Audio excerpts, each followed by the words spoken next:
강신주의 감정 수업 멸시. 사랑이라는 감정의 막다른 골목.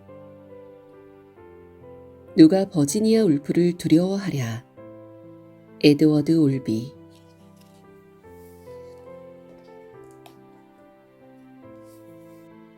남녀 사이에 일어나는 사랑의 감정만큼 드라마틱한 것도 없을 것이다. 사랑에 빠진 사람들은 자기들 두 사람을 제외하고 다른 모든 것들은 배경으로 물러나는 특이한 경험을 겪는다. 프로이트가 말했던 것처럼 사랑은 상대방에 대한 일종의 과대평가의 감정을 수반한다. 한마디로 말해 사랑에 빠진 사람의 눈에는 상대방이 일종의 유일신으로 보인다는 것이다. 그러니 지금까지 소중하다고 생각해왔던 부모, 친구, 심지어 조국마저도 그들 눈에는 들어올 리가 없다. 이처럼 사랑은 두 사람을 이 세상에서, 아니 이 우주에서 유일한 주인공으로 만들어주는 감정이다. 그렇다면 우리는 사랑이 언제 우리를 떠나는지 확인할 수 있는 시금석 하나를 얻게 된다. 상대방이 더 이상 내 삶에서 주인공이 아니라 다른 사람과 비교 가능한 사람이 되는 순간이다. 한때는 주인공이었던 사람이 이제 익숙한 풍경처럼 평범해지며 배경으로 물러나는 경험이라고나 할까? 이럴 때 우리는 불행히도 그 사람을 더 이상 사랑하지 않는다는 사실을 받아들여야만 한다. 그리고 이별을 준비해야 하는 것이다. 언젠가 그 사람에게 내 심정을 표현해야만 하니까. 이제 당신은 더 이상 제 삶의 주인공이 아니에요. 그 사람과 함께했던 사랑의 기쁨을 추억으로 남아 간직하기 위해 우리는 이별의 아픔을 선택하는 것이다. 사랑하지 않는 사람과 억지로 지내다 보면 사랑의 추억마저도 갈기갈기 찢어질 테니까. 그렇지만 어떤 이유에서인지는 몰라도 사랑하지 않음에도 불구하고 이별할 수 없는 경우도 있다. 헤어지려고 해도 헤어질 수 없을 때 우리의 사랑은 낮이 밤으로, 봄이 겨울로 변하는 것처럼 완전히 상반된 감정으로 돌변하게 된다. 바로 미움이라는 감정이다. 사랑이 미움으로 변할 때 사랑에 수반되던 과대평가의 감정은 이제 멸시의 감정으로 변하게 된다. 과대평가가 상대방을 이 세상의 유일한 주인공으로 만들어주는 감정이라면 멸시는 상대방을 평범한 사람보다도 못한 사람, 한마디로 벌레처럼 무가치한 사람으로 만드는 감정이다. 그래서 스피노자는 멸시를 다음과 같이 정의했던 것이다. 멸시란 미움 때문에 어떤 사람에 대해 정당한 것 이하로 느끼는 것이다. 스피노자 에티카에서. 미움 때문에라는 구절에 방점이 찍혀야 한다. 미움 때문이다. 밉기 때문에 우리는 상대방에게 그가 마땅히 받아야 할 정당한 대우를 해주지 않는 것이다. 이것이 바로 멸시다. 미국의 위대한 극작가 에드워드 올비가 누가 버지니아 울프를 두려워하랴 에서 탐색했던 것도 바로 이 멸시라는 감정이다. 이 작품을 끌고 나가는 것은 대학 설립자의 딸이기도 한 아내 마사와 같은 대학 역사학과 교수인 남편 조지가 서로의 상처를 후벼 파듯 상대방을 멸시하는 대사들이다. 빈병이었겠지, 조지. 아까운 술을 낭비할 수는 없지. 그 월급에. 부교수 월급에. 도대체 이사회 만찬에나 기금 모집에나 쓸모가 없더란 말이지. 인간적인 매력이 있길 하나. 무슨 말인지 알겠지? 아빠에게는 실망스러운 일이었겠지. 그렇게 해서 난 여기서 이 얼간이와 껌처럼 붙어있게 된 거야. 그만해도 마사. 역사학과의 막장. 그만 마사, 그만. 총장 딸과 결혼해 한가락 할 줄 알았는데 무명시에다 책벌레, 잡생각만 많고 아무것도 되는 건 없고 배짱도 없으니 남들에게 자랑거리도 못 되고. 됐어, 조지. 비록 술에 취해 있지만 이 정도의 막말이면 둘만 있을 때에도 상대에게 치명상을 주기에 충분하다. 그런데 지금 마사는 남편에게 양해도 구하지 않고 신임 교수로 부임한 닉과 허니 부부를 한밤중에 집으로 초대한 상태다. 이렇게 초면의 손님들 앞에서 마사는 남편에게 배알도 없는 얼간이라며 악담을 쏟아내고 있는 것이다. 사실 마사가 신입 교수 부부를 초청한 것은 남편을 제대로 멸시하기 위해서였는지도 모른다. 둘이 있을 때 아무리 멸시를 해봤자 남편은 더 이상 상처를 받지 않는 것처럼 보였으니까.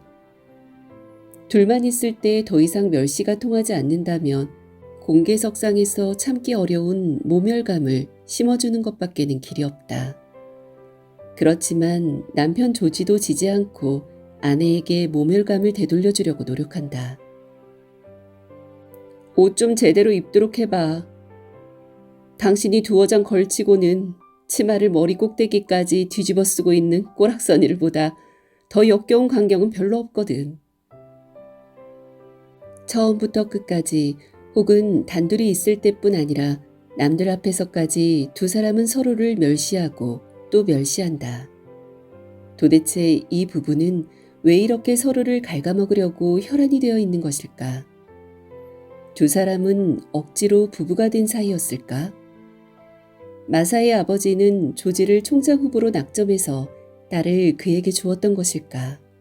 아니면 총장 후보가 되기 위해 조지가 마사를 유혹했던 걸까?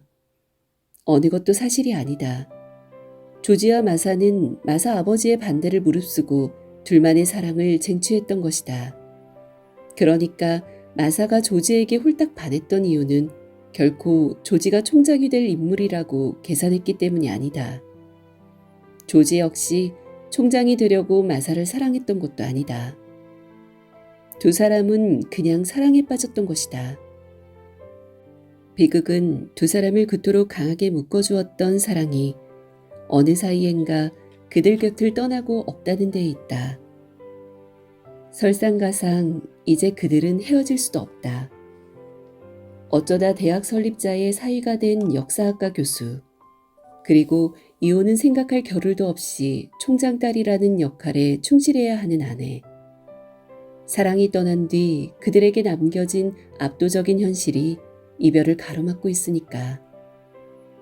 분명 마사에게는 자신이 총장 딸이라는 것도 아무런 의미가 없던 시절이 있었다. 마찬가지로 조지도 당시에는 대학 설립자의 사위가 되는 것은 눈에 들어오지도 않았었다. 마사는 조지만 있으면 행복했고 조지도 마사가 있으면 행복했다. 그만큼 사랑은 위대한 힘을 가지고 있었던 것이다. 그 시절의 두 사람은 삶의 주인공이었기에 나머지 것들, 즉 가족, 지위, 평판 따위는 모두 조연에 불과하거나 잘해야 배경이었을 뿐이었다. 그렇지만 그들을 주인공으로 만들어주었던 사랑의 감정이 떠나자마자 상황은 180도 달라진 것이다. 그들이 조연으로 폄하하던 것들이 어느 사이엔가 주연 노릇을 하게 되었으니 말이다. 도대체 사랑은 어디로 떠나버린 것일까? 조지도 특히 마사도 당혹스럽기는 마찬가지다. 두 사람을 강하게 묶고 있던 사랑의 끈이 풀리자마자 사회적 지위, 사회적 시선 등이 자신들의 모든 것을 옥죄는 것을 그들은 무력하게 방관할 수밖에 없었으니까.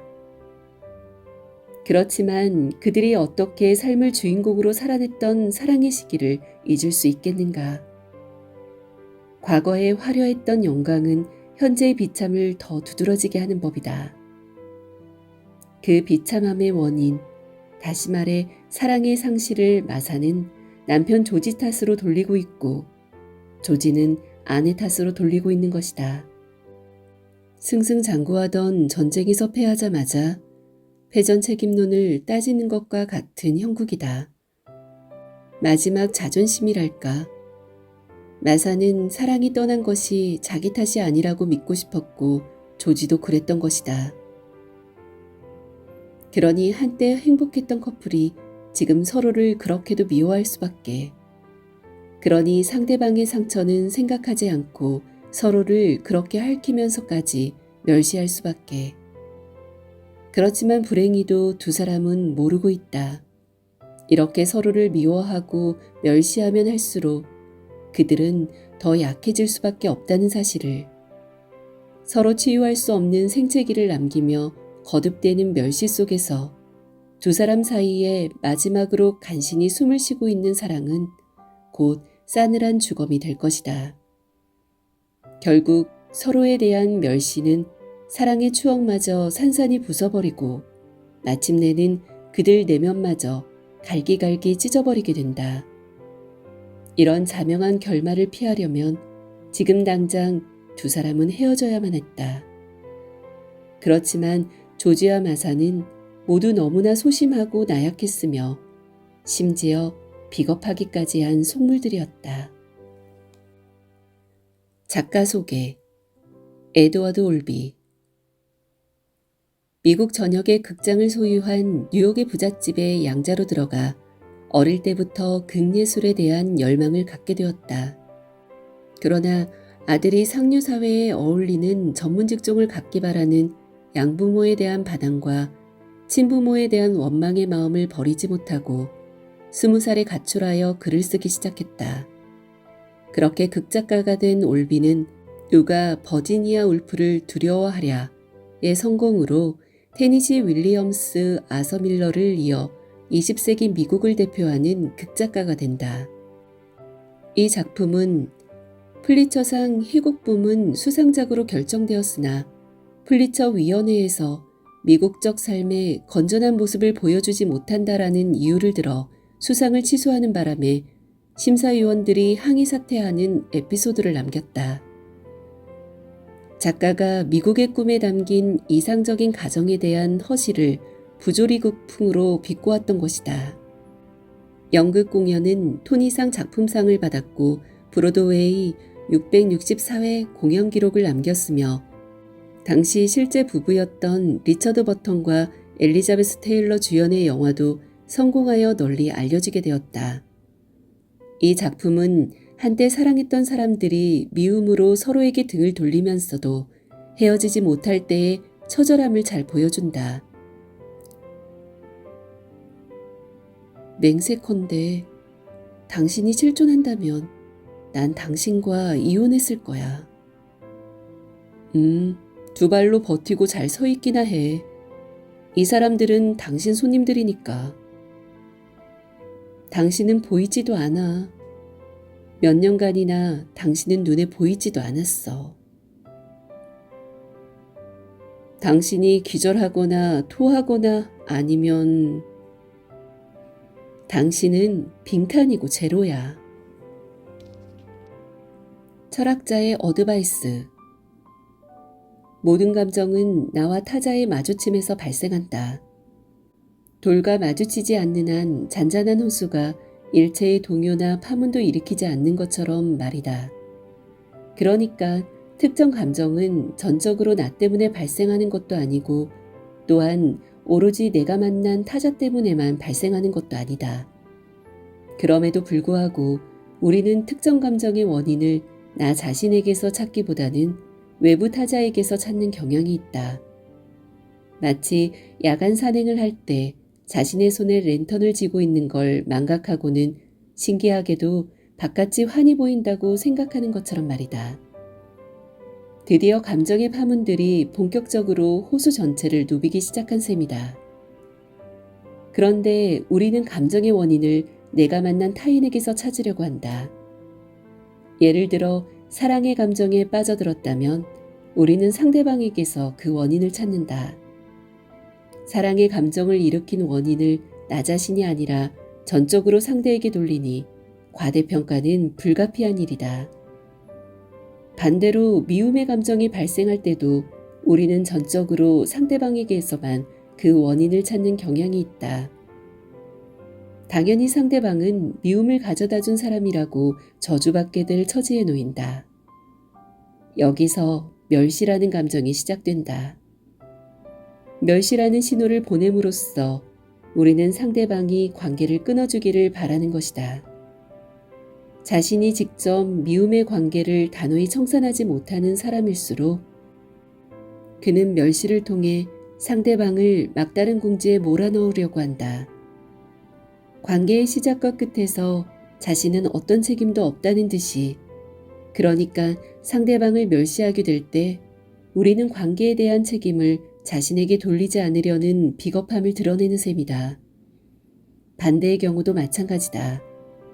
누군가 나를 멸시한다면 우리는 그가 모든 관계의 책임을 나에게 미루려는 연약한 사람이라는 사실을 알게 된다. 그러니까 타인을 멸시하는 사람은 비겁한 사람이라고 하겠다. 자신이 원했던 것처럼 관계가 파탄나면 그는 희생자 코스프레를 아낌없이 하게 될 것이다. 마치 부당한 일을 당한 선량한 사람인 것처럼.